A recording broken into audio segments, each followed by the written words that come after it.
Em Mateus relata os 3 passos.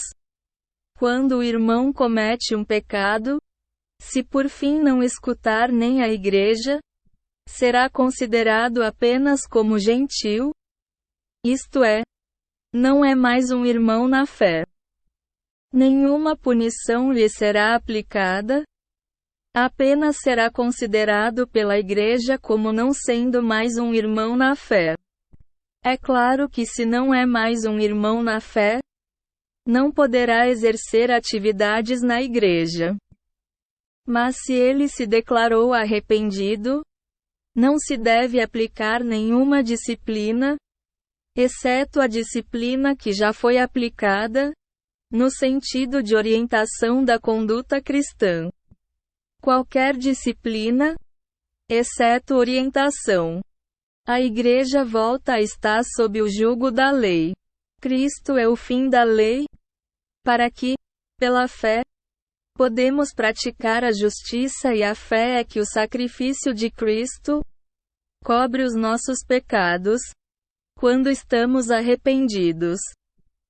O apóstolo continua a perguntar a Jesus: então, mestre, a pessoa cometeu um adultério e é descoberto e se declara arrependido.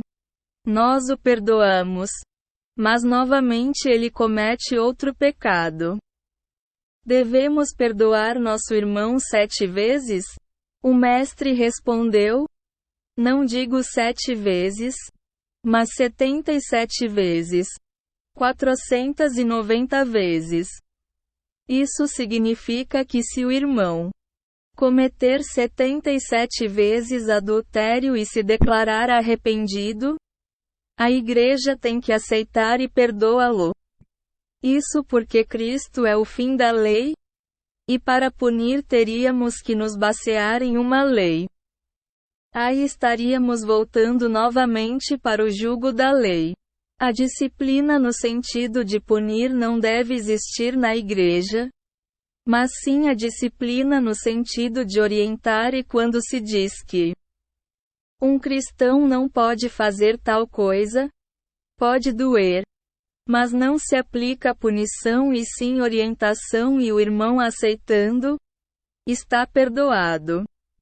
Caso o irmão estiver mentindo com relação ao arrependimento, o pastor fez a parte que lhe cabe, o julgamento pertence a Deus e no dia do juízo, todos prestarão conta. Cristo substituiu a justiça da condenação, que era a disciplina no sentido de punir, pela justiça do perdão, que é a disciplina, no sentido de orientar e perdoar.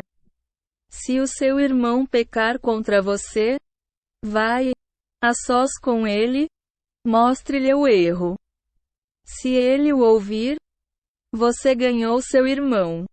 Mas se ele não o ouvir, leve consigo mais 1 ou 2 outros, de modo que qualquer acusação seja confirmada pelo depoimento de 2 ou 3 testemunhas.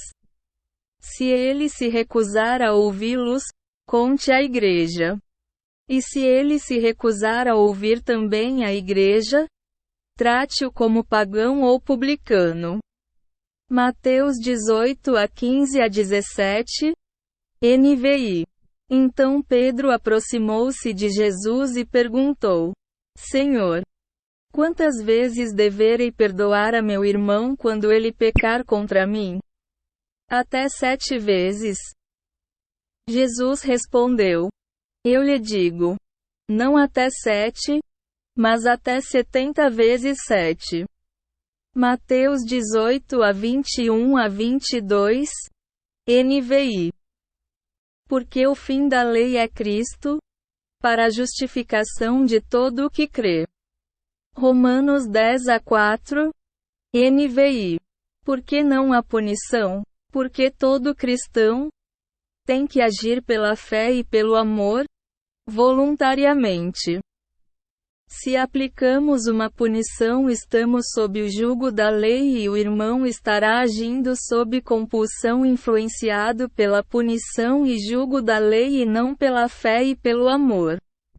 Se punição salvasse, teria permanecido a lei de Moisés, que era a justiça da condenação imposta pela lei. Cristo é a justiça do perdão, imposta pelo amor e pela fé.